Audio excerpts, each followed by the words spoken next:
به نام خدا، با جلسه 4 آموزش خط و زبان ادبیات فارسی در خدمتتون هستیم. اگر یادتون باشه در جلسات قبل حروفی مثل آ، ب، د، ر، و، س و حرف ه رو که 3 تا شکل داشت با هم دیگه تمرین کردیم.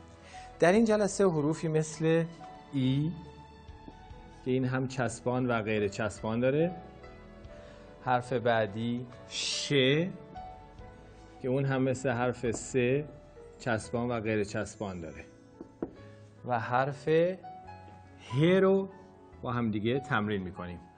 حالا از مجموع این حرف ها میتونیم با هم دیگه کلمه بسازیم، مثل کلمه شاد. شاد. به دست من دقت کنید. شب.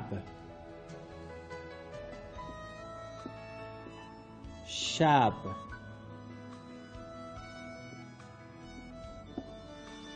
کلمه دیشب.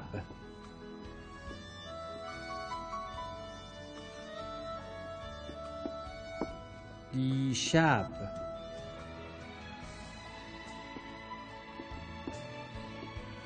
کلمه بعدی واژه شام، حرف میم که میم هم چسبان داره و غیر چسبان. شام. کلمه شاه با این ه. حالا ببینید این رو وصل میکنیم به الف. هادی یعنی شکل ه، یا میتونه اینجوری باشه شانه.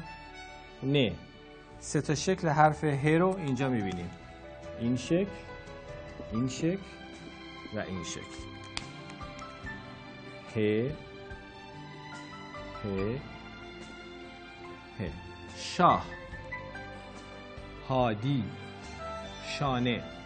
خب حالا از مجموع این حرف ها و حرف هایی که در این جلسه یاد گرفتیم فکر کنید و ببینید چه واژه هایی میتونید بسازید. تا جلسه آینده، خدا حافظتون.